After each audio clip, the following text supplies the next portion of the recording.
যদি এই 300 জনের লোকের মামলা যদি প্রত্যাহার, টোটাল মামলাটা যদি প্রত্যাহার করা না হয়, আমার বিরুদ্ধে 1 নম্বর আসামি আমাকে করেছেন, আমি 1 নম্বর আসামি হয়েও রাজপথে নামতে বাধ্য হব। তখন সেটা কিন্তু দাবায় রাখতে পারবেন না। আপনারা ভালো করে জানেন যে আমি যৌক্তিক দাবির জন্য জীবনটা হাসতে হাসতে দিতে প্রস্তুত। আমি যদি অন্যায় করি আমি ক্ষমা চাইবো, হাত করে হাতে নিজের হাতে পড়ব। কেউ যখন আমাকে অন্যায় করে কনস্পাইরেসি ভাবে, ষড়যন্ত্রমূলক ভাবে হয়রানি মামলা করে সুন্নিদের বিরুদ্ধে ট্যাগ লাগিয়ে সুন্নিদেরকে বিরক্ত করবে, সুন্নিরা ঘরে বসে থাকবে না। আপনারা অনেকে শুনেছেন আমার বিরুদ্ধে মামলা করা হয়েছে।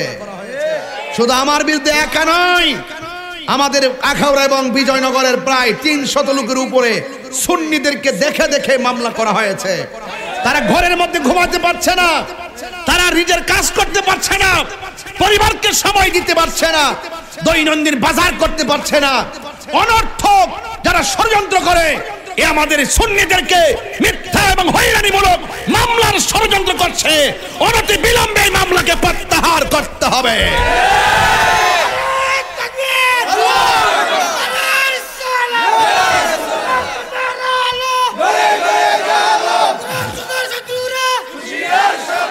আপনি দেখেছেন গত পরশুদিন ইস্তেমার মাঠে 2 দল ইসলামপন্থী একজন আরেকজনের সাথে লাইগা কতগুলো লোক মারা গেছে।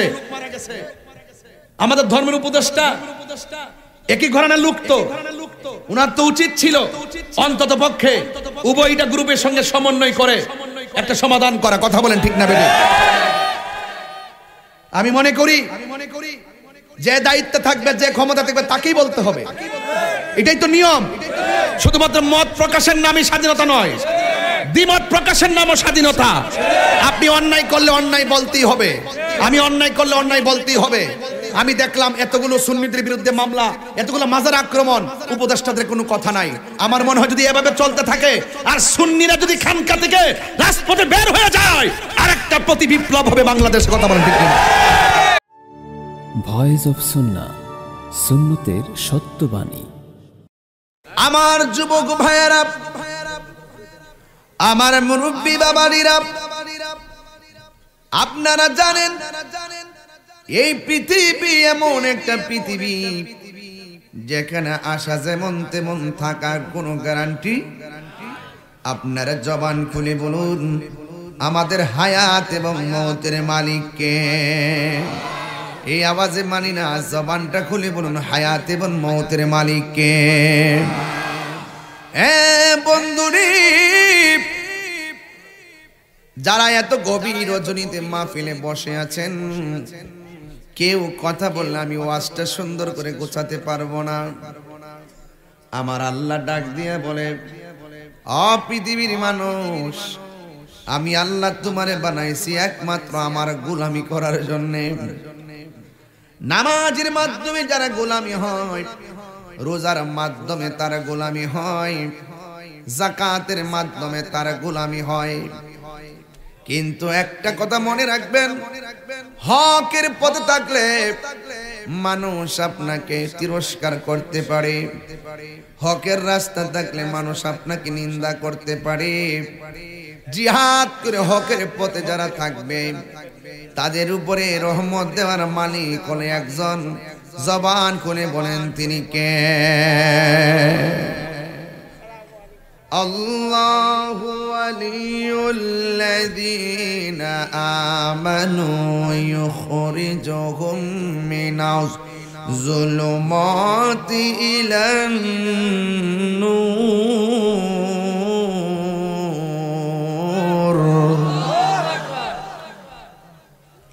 আপনি যদি আপনার অন্তরে যদি আল্লাহর ভয় রাখেন, ডানে বিপদ, বামে বিপদ, সামনে বিপদ, পিছনে বিপদ, আপনার অন্তরে যদি আল্লাহর ভয় থাকে, এই অন্ধকার থেকে আলোর পথে নিয়ে যাবেন একজন। জবান খুলে বলেন তিনি কে? তাহিরের বিরুদ্ধে, সুন্নিদের বিরুদ্ধে, শুধু আমার না গোটা সুন্নিদের বিরুদ্ধে ষড়যন্ত্র শুরু হয়ে গেছে। মাজারের মধ্যে আগুন লাগাইছে, মসজিদের মধ্যে আগুন লাগাইছে, দরবারের সব গরু ছাগল যা আছে সব চুরি করে লইয়া গেছে। শেষ পর্যন্ত ব্যক্তিগত অ্যাটাক শুরু করছে। সুন্নিরা রুখে দাঁড়ায় গেলে আপনাকে আমাকে কেউ কিছু করতে পারবে না। বিনিময়ে সবাইকে ঐক্যবদ্ধ হওয়া লাগবে। কথা বলেন ঠিক কিনা?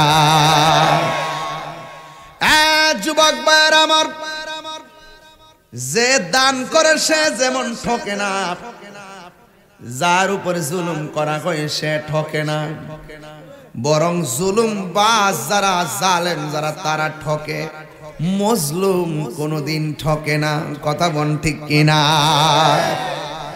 আহা, এই যুবকরা মনোযোগ দেন, মনোযোগ দেন। আমি আপনাদের কাছে ওই কথাটাই বলবো। আমার নবী, আপনার নবী রহমাতুল লিল আলামিনের একটা সাহাবী, যার নাম হলো ইবনে আব্বাস। একটা লোক আসতেন ইবনে আব্বাসের কাছে। আল্লাহু আকবার বলবেন না? আয়েশা ডাক দিয়া বলে, হে ইবনে আব্বাস, আমি একটা মেয়েকে বিয়ের প্রস্তাব দিয়েছি। কিসের প্রস্তাব? এত কথা বলে ওয়াজ করা যাবে না? না, এটা দুঃখজনক। আমি একবার বলছি, মাহফিল মাহফিল, আমি যেদিকে যাব আপনারা সেদিকে যাবেন। বেশি লম্বা করব না, একদম চুপ থাকবেন। বিয়ের প্রস্তাব দেওয়ার পরে মেয়েটা বিয়ের প্রস্তাবে রাজি হয় নাই। একটু পরে এই মেয়েটাকে আরেকটা ছেলে বিয়ের প্রস্তাব দিচ্ছে। মেয়েটা রাজি হয়ে গেছে, ছেলের সঙ্গে মেয়ের বিয়েও হয়ে গেছে। এখন প্রথম যে প্রস্তাব দিছে সে কি করছে? রাগ করছে, কইরা মেয়েটাকে নিজের হাতে খুন করে ফেলাইছে। নাউজুবিল্লাহ। আরো বড় করে কোন, আরো বড় করে বলেন না। তুমি যদি ভালোবাসো তাকে মারতে পারো না। আমরা দেশেও বহুত লোক আছে সম্পর্ক তৈরি করে, ছেলে মেয়েকে প্রস্তাব দেয়, মেয়ে ছেলেকে প্রস্তাব দেয়, মা বাপ রাজি না। দুইজনে ফোনের মাধ্যমে যোগাযোগ করে বাড়ি থেকে বের হইয়া দুইজনে পরামর্শ করে, তোমার আব্বা যেহেতু রাজি না, আমার আব্বা যেহেতু রাজি না, এ জন্মে যদিও তোমার না পায়, পর জন্মে যেন পাই। আসো আমরা একটা সিদ্ধান্ত নিই, কি? রশির এক পাশে তোমার গলা, আরেক পাশে আমার গলা, ডাইলের মধ্যে লাগাইয়া আমরা একসাথে মারা গিয়ে দেখিয়ে দিব আমরা কেমন প্রেমিক প্রেমিকা। এমন অনেক অনেক আত্মঘাতী সিদ্ধান্ত আছে না নাই? বিনিময়ে ওই মা তার সন্তান হারাইলো, ওই মা তার মেয়ে হারাইলো। শেষ পর্যন্ত এই আত্মহত্যার কারণে কিয়ামত পর্যন্ত সে এই আযাব ভোগ করতেই থাকবে। কথা বলেন ঠিক কিনা? যখন কোনো মেয়েকে প্রস্তাব দিবা, মেয়ে যদি রাজি না হয়, আপনি মনে মনে ভাববেন যে এই মেয়েটা আমার নসিবে, আমার তকদিরে, যার সাথেই তোমার সম্বন্ধ হবে বুঝবা যে তোমার কপালে তাকেই লিখে রাখা হয়েছে। হাজার চেষ্টা করলো সেটা ফেরানো সম্ভব। দেখছেন কথা ওয়াজ করেন যে, এই জন্য কালেকশন শব্দটা খুব খারাপ। মানুষ প্রথম থেকে ওয়াজের মনোযোগী না করতে পারলে মন নষ্ট হয়ে যায়। তুমি জীবন, তুমি মরণ, আধার ঘরে তুমি আপন, তুমি জীবন, তুমি মরণ, আধার ঘরে তুমি মোদের পাড়ের তরি, তুমি মোদের, তুমি নিদানে তোরানে ওয়ালা ইয়া রাসূলুল্লাহ। এই তো সুন্দর, ইয়া রাসূলুল্লাহ, বিবাল্লাহ ইয়া রাসূলুল্লাহ, তুমি মোদের আশার।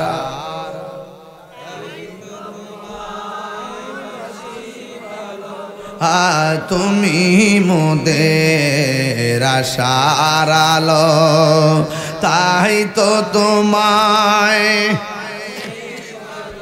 আর হৃদয় নামের ফুলদানিতে হৃদয় না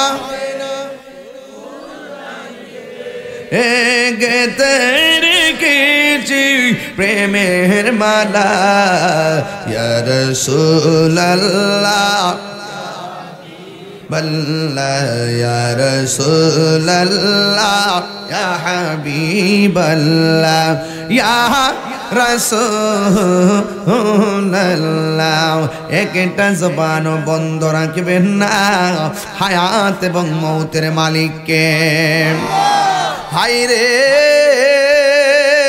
ও যাত্রাপুরের বাবা, এই মেয়েটাকে মাইরা যাইয়া নবীর সাহাবীর কাছে গিয়ে দাঁড়ায়া গেল, যাইয়া ডাক দিয়ে বলে, ইবনে আব্বাস, আমি একটা মেয়েকে বিয়ের প্রস্তাব দিয়েছি, মেয়েটা বিয়ের প্রস্তাবের মধ্যে রাজি হই নাই। আরেকটা ছেলে মেয়েটারে আমার সামনে বিয়ের প্রস্তাব দিল, এই মেয়েটা বিয়ের প্রস্তাবে রাজি হয়ে গেল। শুধুমাত্র রাজি নয়, এই মেয়েটার সঙ্গে ছেলেটার বিয়ে হয়ে গেল। ইবনে আব্বাস, মেয়েটা যখন আমার প্রস্তাবে রাজি হয় নাই, আমি আমার নিজের হাত দিয়া মেয়েটারে মাইরা ফেলাইছি। এবার ডাক দিয়ে বলে, হুজুর, আমি যেই গুনাহ করেছি গো, আমি যেই অন্যায় করেছি, আমার গুনাহ আল্লাহ মাফ করবনি, এই গুনার ক্ষমা আল্লাহর কাছে আসেনি। ও যাত্রাপুরের ভাইরে, টাকা পয়সা লেনদেন নিয়া ইদানিং দেখবেন রাজনীতি লইয়া একজন আর একজনের প্রতিহিংসার বশবর্তী হইয়া মামলা দিতেছে, খুন কইরা ফলাইতেছে, গুম কইরা ফলাইতেছে। জীবনে যদি আপনি মানুষের মতো মানুষ হতে চান, জীবনে কোনো মানুষকে হত্যা করবেন না, কারণ একটা মানুষ যখন একটা মানুষকে হত্যা করে, সে যেন সারা পৃথিবীর মানুষকে হত্যা করলো। জীবনে কাউকে হত্যা করবেন না। হত্যা করলে একটা কথা মনে রাখবেন, আপনি যদি কারো বাইকে মাইরা ফেলেন, আপনি যতই জরিমানা দেন না কেন, কোর্টের মধ্যে সমাধান করেন না কেন, সামাজিকভাবে যতই সমাধান করেন না কেন, কিন্তু ওই সন্তানটার, ওই ছেলেটার যদি সন্তান থাকে, যারে মারছেন তার যদি ভাই থাকে, জিন্দিগি তো আপনাকে ক্ষমা করবে না। কথা বলেন ঠিক কিনা? আপনাকে যতবার দেখবে সে ততবার আপনাকে লানত দিবে। কথা বলেন ঠিক কিনা? তার সন্তান আপনাকে যতবার দেখবে ততবার আপনাকে লানত দিবে। এই জন্য জুলুম করে কেউ টিকে থাকতে পারে না রে। এবার ছেলেটা ডাক দিয়ে কে, হুজুর, আমি যে মেয়েটারে মাইরা ফেলাইছি, আমার কোনো ক্ষমা আসেনি গো। আমার নবীর সাহাবী ডাক দিয়া কয়, পাগল, আমি তোমার কাছে জানতে চাই তোমার আম্মা জিন্দা আসেনি? ছেলেটা ডাক দিয়ে বলে, আমার আম্মা জিন্দা নাই। এবার আমার নবীর সাহাবী ডাক দিয়ে কয়, তাইলে তুমি আল্লাহর কাছে তওবা করো, আল্লাহর কাছে গুনাহ মাফ চাও। আল্লাহর কাছে গুনাহ মাফ চাইলে আল্লাহ এমন আছে তোমার প্রতি সদয় হতে পারে। নবীর আরেকটা সাহাবী মনে মনে কয়, লোকটা এসে প্রশ্ন করলো, নবীর সাহাবী, আমি একটা মেয়ের বিয়ের প্রস্তাব দিয়েছি, মেয়েটা আমার বিয়ের প্রস্তাবে রাজি না হওয়ার কারণে আমি মাইরা ফেলাইছি, কিন্তু এখানে জিজ্ঞাসা করছে আমার ক্ষমার রাস্তা আসেনি। এই সাহাবী তো প্রথম বলতে পারতো আল্লাহর কাছে তওবা করো, কিন্তু এই কথা না বইলা কেন বলছে তোমার আম্মা জিন্দা আসেনি? চিৎকার মাইরা কি আল্লাহু আকবার বলা যাবে না? ওই নবীর সাহাবী দৌড়াইয়া যাইয়া ডাক দিয়া কয়, সাহাবী গো, ও সাহাবী, আপনি ছেলেটারে প্রথমেই তো বলতে পারতেন তুমি যে এই গুনাহ করেছো, আল্লাহর কাছে ক্ষমা চাও। এই কথা না বইলা আপনি কেন বললেন তোমার মা জিন্দা আসেনি? মায়ের সঙ্গে সন্তানের হত্যার সম্পর্ক কি? এই কথা বলার পরে নবীর সাহাবী ডাক দিয়ে কয়, আমি তার প্রথম কেন বলছি মা আছে জাননি, কেন বলছি মায়ের কথা কেন জিজ্ঞেস করছি? কারণ এই পৃথিবীর মধ্যে একটা মাত্র মানুষ দোয়া করলে মাঝখানে কোনো পর্দা থাকে না, ডাইরেক্ট আল্লাহর দরবারে কবুল হয়ে যায়।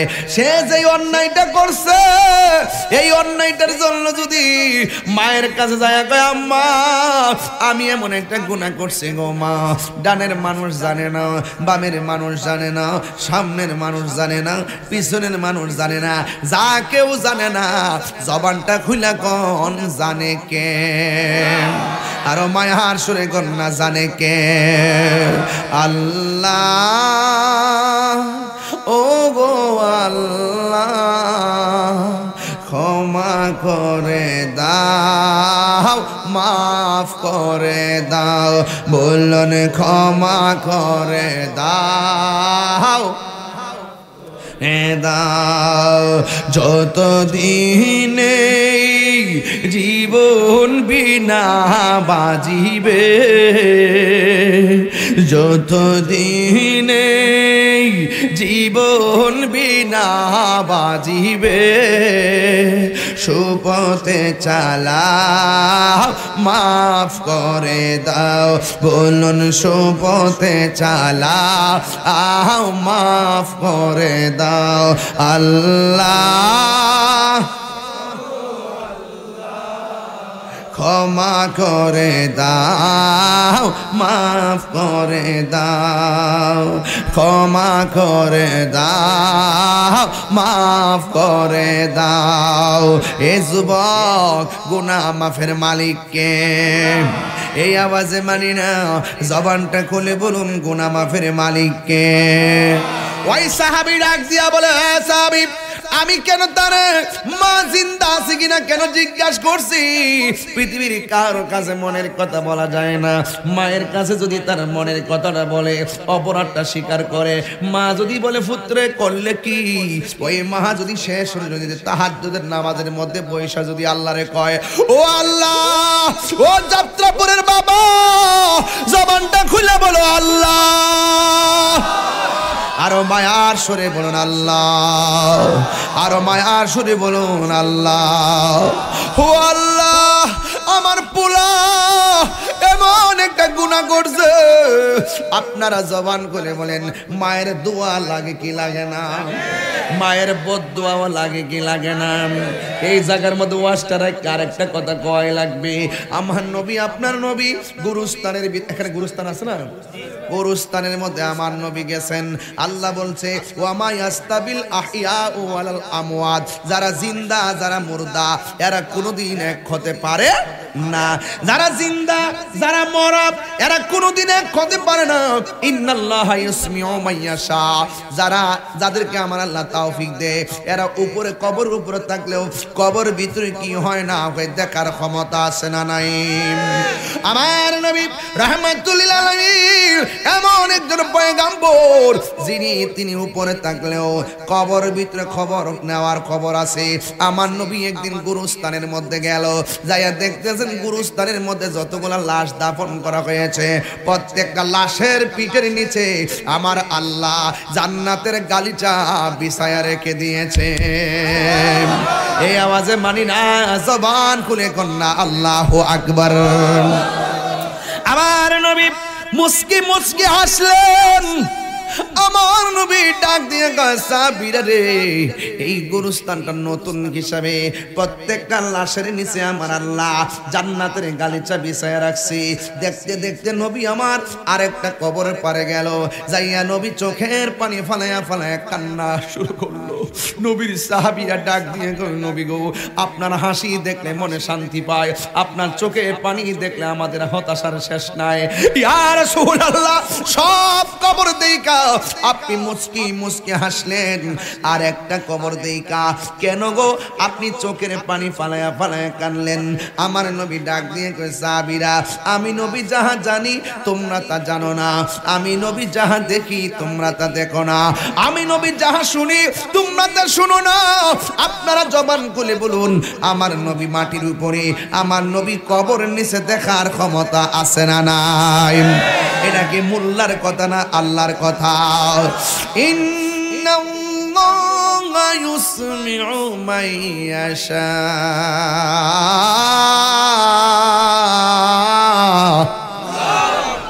নিশ্চয় আমার আল্লাহ রাব্বুল আলামিন সব কাউকে কাউকে কবর আযাব দেওয়ার সুযোগ দেয়, যেমন আমার নবী সব কিছু দেখতেন। দেইকা ডাক দিয়া কই সাহাবীরা আমি কেন হাসছি তোমাদেরকে বলেছি, কিন্তু কেন কান্না করি তোমাদেরকে এখন বলা যাবে না।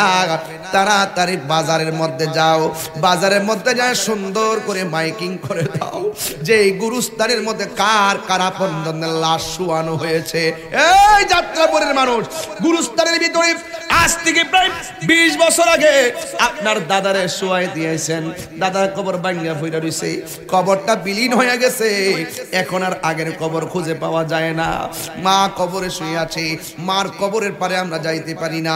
দাদি কবরে শুয়ে আছে, দাদির কবরের পারে যেতে পারি না। নানা নানি পড়ে আছে, নানা নানির কবরে যাইতে পারি না। আমার নবী আপনার নবী রাগ দিয়ে কয় ও সাহাবীরা বাজারের মধ্যে যাও, বাজারের মধ্যে যাই একটা এলান করে দিবা এই গুরুস্থানের ভিতরে কার কার আপনজনদের লাশ দাফন করা হয়েছে, সবাই যেন আপনজনদের লাশের কবরের পারে এসে দাঁড়ায়া যায়। সবাই যাইয়া এলান করে দিল, রাহমাতুল লিল আলামিন সুন্দর করে ঘোষণা করে দিলেন। নবীর ঘোষণা শুনি না সবাই গুরুস্থানের মধ্যে লাইন ধরে এসে গেছে। সন্তানের পাশে মা দাঁড়ায় গেছে, সন্তানের পাশে বাবা দাঁড়ায় গেছে, ভাইয়ের পাশে ভাই দাঁড়ায় গেছে, স্বামীর পাশে স্ত্রী দাঁড়ায় গেছে। এতিমের মতো কইরা কবর পাড়ের মধ্যে সুন্দর করে দাঁড়ায় গেছে। আর সাহাবায়ে কেরাম অপেক্ষা করতেছে। নবী আমার সব কবর দেখে হাসলেন, একটা কবর দেখে নবী কেন কানলেন? এই কবরটার রহস্যটা কি? এই কবর রহস্য আমার নবী জানে কি জানে না? আমার নবী তাকায় রইছে, এই কবরের পারে কে আসে দেখতেছেন। একটা বুড়া মহিলা, লাঠি বড় করে করে হাঁটতে পারে না, কোমরটা বাঁকা।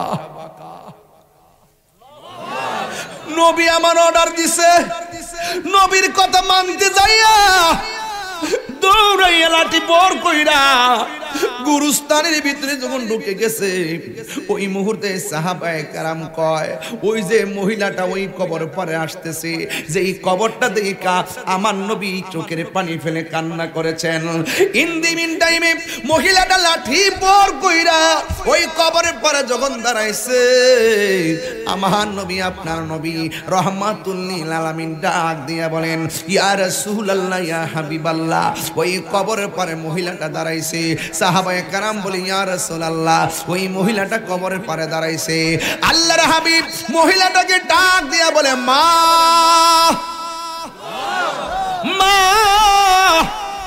এই কবরের পারে আপনি দাঁড়াইছেন, আমি নবী জানতে চাই কবরের ভিতরে লাশ হয়ে কে পড়ে আছে?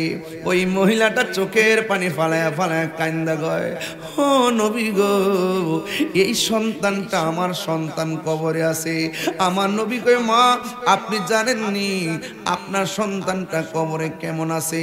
মহিলাটা ডাক দিয়ে কয় আল্লাহ এবং তার নবী ভালো জানে, আল্লাহ এবং তার হাবিব ভালো জানে।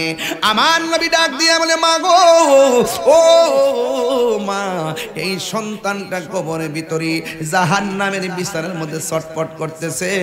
তার কান্নার আওয়াজে মাগরিব থেকে মাশরিক, শিমাল থেকে জুনুব পর্যন্ত মানুষ এবং জিন ছাড়া সবাই তার কান্নার আওয়াজে অতিষ্ঠ হয়ে গেছে। এমন ভাবে জাহান্নামের আগুনের বিছানার মধ্যে পড়ে আছে। এই কথাটা মা শুনলেন। পৃথিবীর সব মা সন্তানের কান্নার কষ্টের কথা শুনলে চোখের পানি ফেলায়া কান্দে, কিন্তু এই বুড়া মহিলা হাতের মধ্যে লাঠি লইয়া তিনি আর কান্দে না, তিনি একটা মুস্কি হাসি মারছে। সাহাবীর সামনে নবী ডাক দিয়া কয় মা, সন্তানের কষ্ট শুই না কেন কাঁদলা না? সন্তানের কষ্টের কথা শুই না কেন গো হাসলা? তার কারণটাকে একটু মেহেরবানি করে বলো না। মহিলাটা বলে নবী গো নবী গো নবী গো নবী গো, ও মায়ার নবী দয়ার নবী, আমি কেন হাসছি জানেননি? এই সন্তানটা যেদিন আমার পেটের মধ্যে কনসেপ্ট হয়েছে সেই দিন থেকে আমার আনন্দের কোনো সীমা ছিল না। এই সন্তানটা যখন পানির ফুটা থেকে রক্ত, রক্ত থেকে গোশত, গোশত থেকে হাড্ডি, হাড্ডি থেকে ওই মানুষের দেহ একেবারে সুটাম দেহ বানাইয়া পেটের মধ্যে যেদিন বডিটা পূর্ণ হয়েছে সেদিন থেকে আমার পেটের মধ্যে লাইটান শুরু করছে। লাতি মাইরা মাইরা আমার ঘুম কাইরা নিছে। আমি রাতের বেলা ঘুমাইতে পারি নাই, আমি রাতের বেলা ঘুমাইতে পারি নাই, আমি রাতের বেলা ঘুমাইতে পারি না। আমার চোখের পানি ফালাইয়া ফালায় আমি রাত্রটা কাটাইছি, কিন্তু সকালবেলা কাউকে আমি চোখের পানির ব্যাখ্যা বলি নাই। কেন আমি কাঁদছি চোখের পানিটা আমি কাউরে বলি নাই। ইয়া রাসূলুল্লাহ, ইয়া হাবিবাল্লাহ, ও মায়ার নবী গো, আমি তখন কি করলাম? সকালবেলা হাসি মুখে ঘুম থেকে উঠছি, আমার জাদুমণির কান্নার কারণ আমি কাউরে বলি নাই, নীরবে নীরবে আমি কষ্ট সহ্য করেছি। ইয়া রাসূলুল্লাহ নবী গো, আমি যখন খাইতে বসছি আমার প্লেট রেখে দিছি, কিন্তু আমার জাদুমণি আমাকে লাথি মাইরা আমার ক্ষুধা কাইরা নিছে, আমার রুচি কাইরা নিছে, আমার খাবার কাইরা নিছে। মানুষে বলছি আমার রুচি নাই, কিন্তু আসলে সন্তানের লাথিতে আমার পেটের ক্ষুধা আমি ভুলে গেছি। ইয়া রাসূলুল্লাহ, আমার সন্তান এত লাথি লাইতেছে, এরপরও আমি কষ্ট নেই নাই।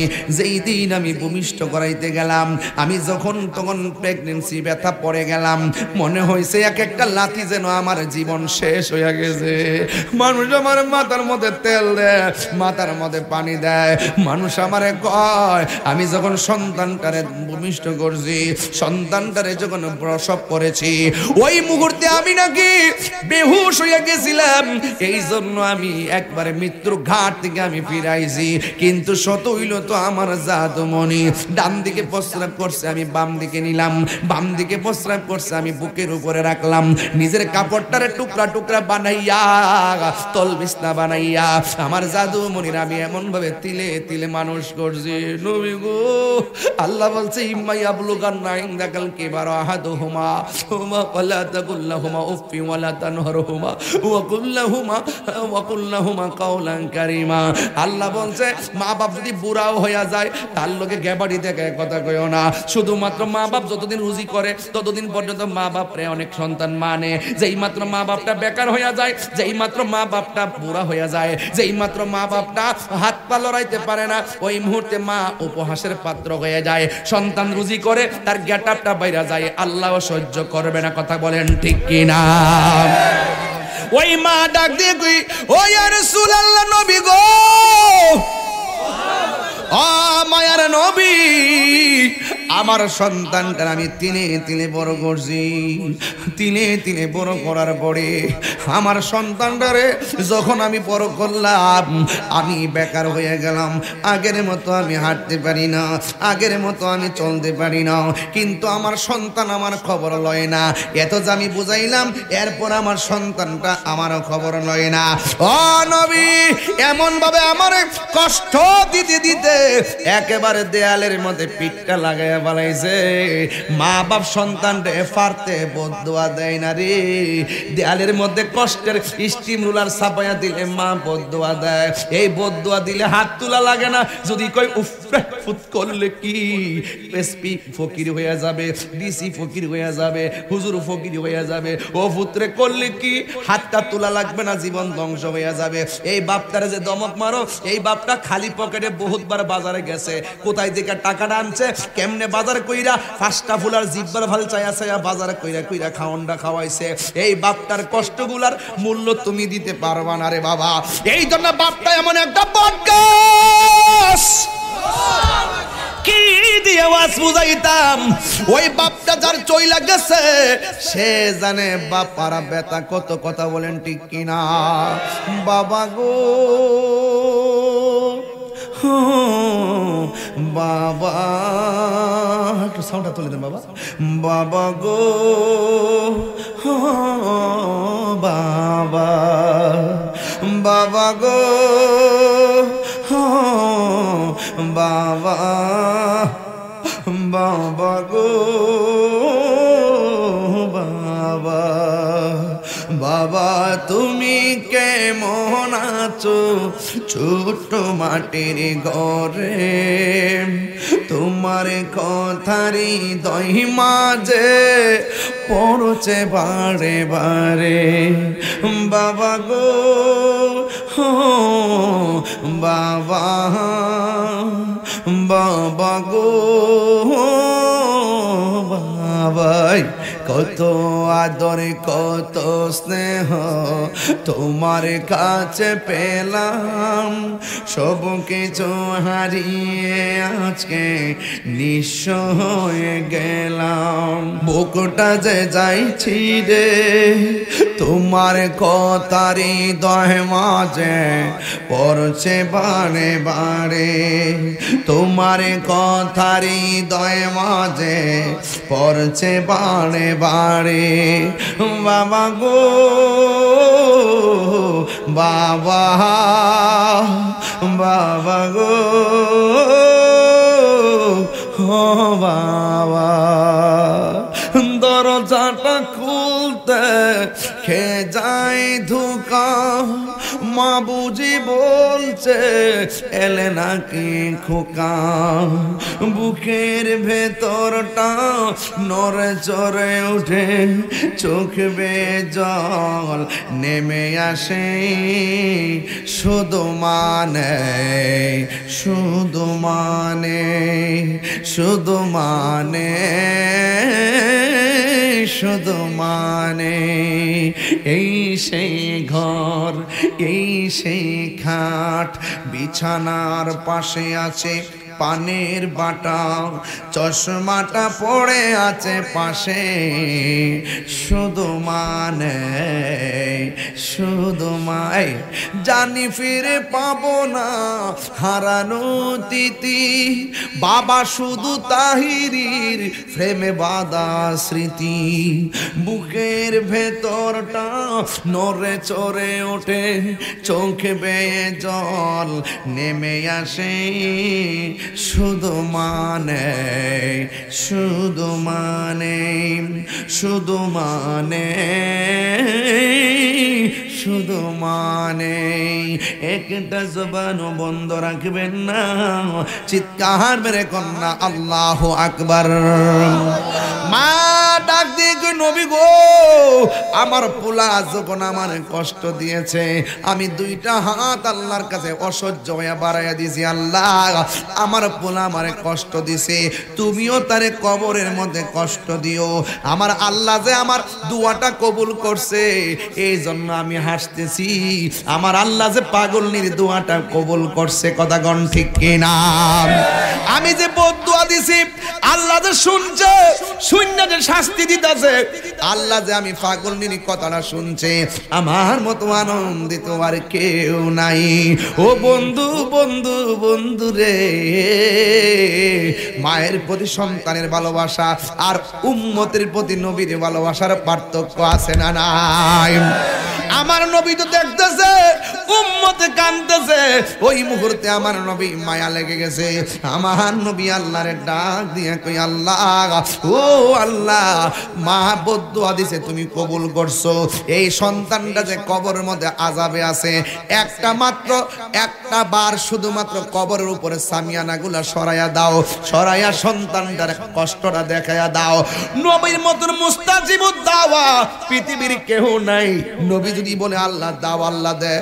নবী যদি বলে আল্লাহ ক্ষমা করো, আল্লাহ ক্ষমা করবে।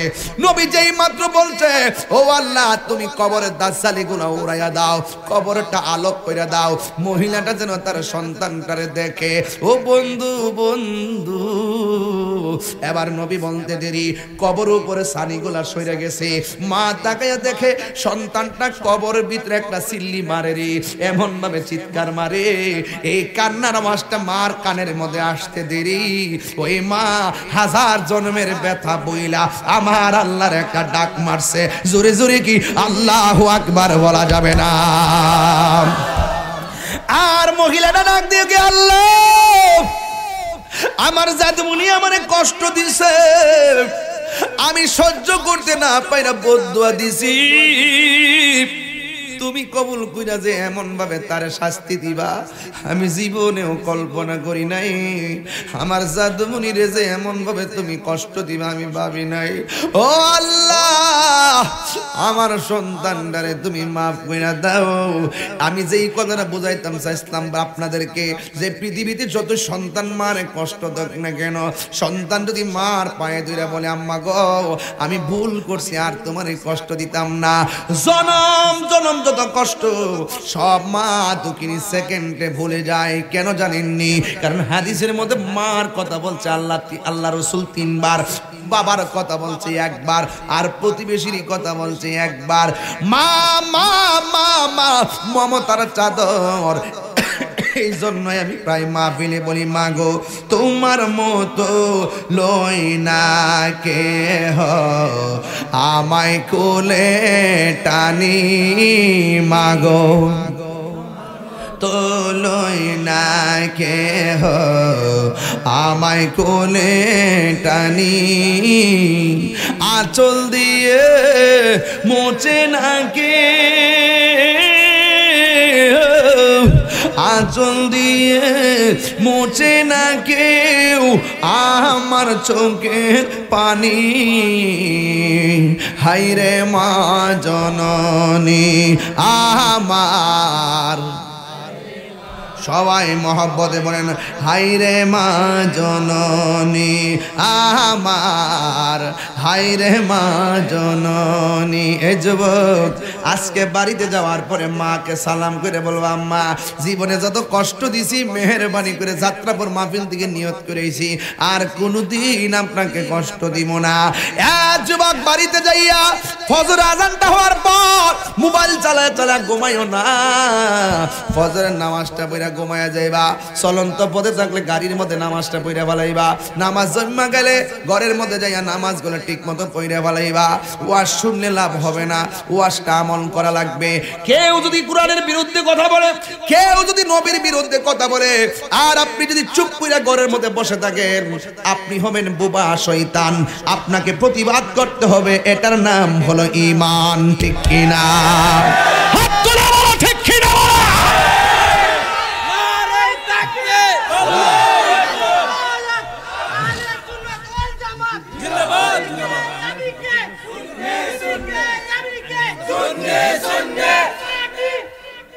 আল্লাহু আকবার, জোরে গান, আর জোরে গান আল্লাহু আকবার। একটু মহব্বতে মায়ার সুরে বলেন এই দেশের ভিতরে যারা নবীর বিরুদ্ধে কথা বলবে আমরা তাদের সঙ্গে জিহাদ করতে রাজি আছি না নাই? আরে হাত তুলে বলো আছি না নাই? হকের জন্য জীবন দিতে প্রস্তুত আছি না নাই? আমি দায়িত্বহীন কণ্ঠে পরিষ্কার ভাষায় বলতে চাই, আপনারা অনেকে শুনেছেন আমার বিরুদ্ধে মামলা করা হয়েছে। শুধু আমার বিরুদ্ধে একা নয়, আমাদের আখাউড়া এবং বিজয়নগরের প্রায় 300 লোকের উপরে সুন্নিদেরকে দেখে দেখে মামলা করা হয়েছে। তারা ঘরের মধ্যে ঘুমাতে পারছে না, তারা নিজের কাজ করতে পারছে না, পরিবারকে সময় দিতে পারছে না, দৈনন্দিন বাজার করতে পারছে না। অনর্থক যারা ষড়যন্ত্র করে এ আমাদের সুন্নিদেরকে মিথ্যা এবং হয়রানিমূলক মামলার ষড়যন্ত্র করছে। অনতি বিলম্বে এই মামলাকে প্রত্যাহার করতে হবে।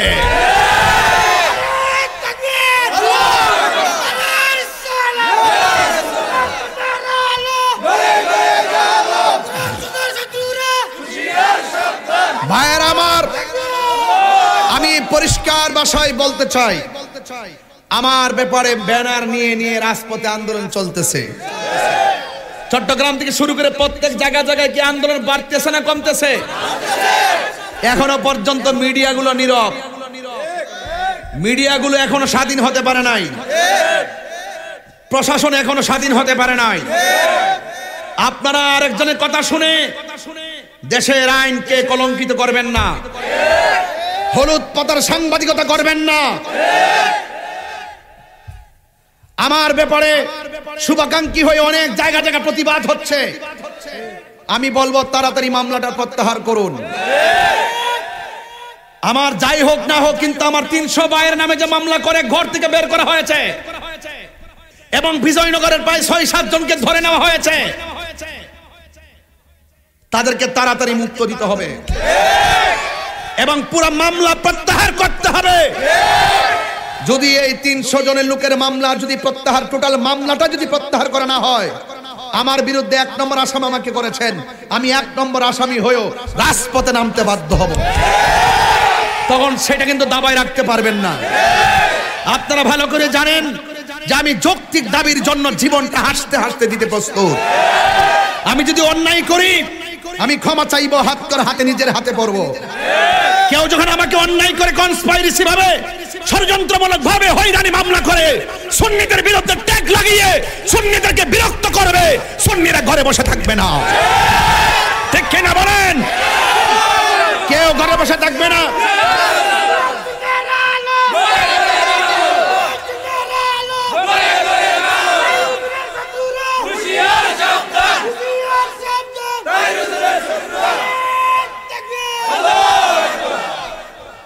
মাজার ভাঙছে, কোন আসামি কি ধরছে? মাজারে আগুন লাগাইছে, কোন আসামি ধরছে? আল্লাহর ঘর মসজিদে আগুন দিয়ে পুরাইছে, আসামি ধরছে? গরু টরু যাচ্ছে সব চুরি করে নিয়ে গেছে, আসামি ধরছে? কেবা কারা গাড়ি ভাঙছে, কেবা কারা ঢিল মারছে, হ্যাঁ প্রশাসনের উপরে ঢিল পড়ছে, আমি নিজে মর্মাহত। এটা দুঃখজনক, কিন্তু তদন্ত করে প্রকৃত অপরাধীকে শাস্তি দিবে। কিন্তু কাহারও কথার পাল্লাই পড়ে, কোন ধরনের প্রভাবশালীদের পাল্লাই পড়ে মনে করছেন যে একটা সুযোগ আছে এই মুহূর্তে ঢুকাইয়া দে, এই মুহূর্তে ঢুকাইলে তাহিরিকে ঢুকাইতে পারবে, আরেকজনকে ঢুকাইতে পারবে। কিন্তু বুঝতে হবে আহলে সুন্নাত ওয়াল জামাত শুধু তাহিরের উপর নির্ভর নয়, আহলে সুন্নাত ওয়াল জামাত প্রত্যেকটা ঘরে ঘরে নবীর সৈনিক আছে। কথা বলে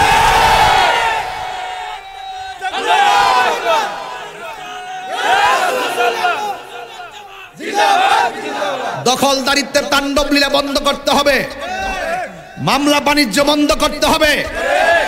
আপনি দেখেছেন গত পরশুদিন ইস্তেমার মাঠে 2 দল ইসলামপন্থী একজন আরেকজনের সাথে লাইগা কতগুলো লোক মারা গেছে। আমাদের ধর্মের উপদেষ্টা একই ঘরানার লোক, তো উনার তো উচিত ছিল অন্তত পক্ষে উভয়টা গ্রুপের সঙ্গে সমন্বয় করে একটা সমাধান করা। কথা বলেন ঠিক না বেঠিক? আমি মনে করি যে দায়িত্ব থাকবে, যে ক্ষমতা থাকবে তাকেই বলতে হবে, এটাই তো নিয়ম। শুধুমাত্র মত প্রকাশের নামই স্বাধীনতা নয়, দ্বিমত প্রকাশের নামও স্বাধীনতা। আপনি অন্যায় করলে অন্যায় বলতেই হবে, আমি অন্যায় করলে অন্যায় বলতেই হবে। আমি দেখলাম এতগুলো সুন্নিদের বিরুদ্ধে মামলা, এতগুলো মাজার আক্রমণ, উপদেষ্টাদের কোনো কথা নাই। আমার মনে হয় যদি এভাবে চলতে থাকে আর সুন্নিরা যদি খানকা থেকে রাজপথে বের হয়ে যায় আরেকটা প্রতি বিপ্লব হবে বাংলাদেশে। কথা বলেন ঠিক কিনা? সুতরাং গর্জন দেওয়ার আগে,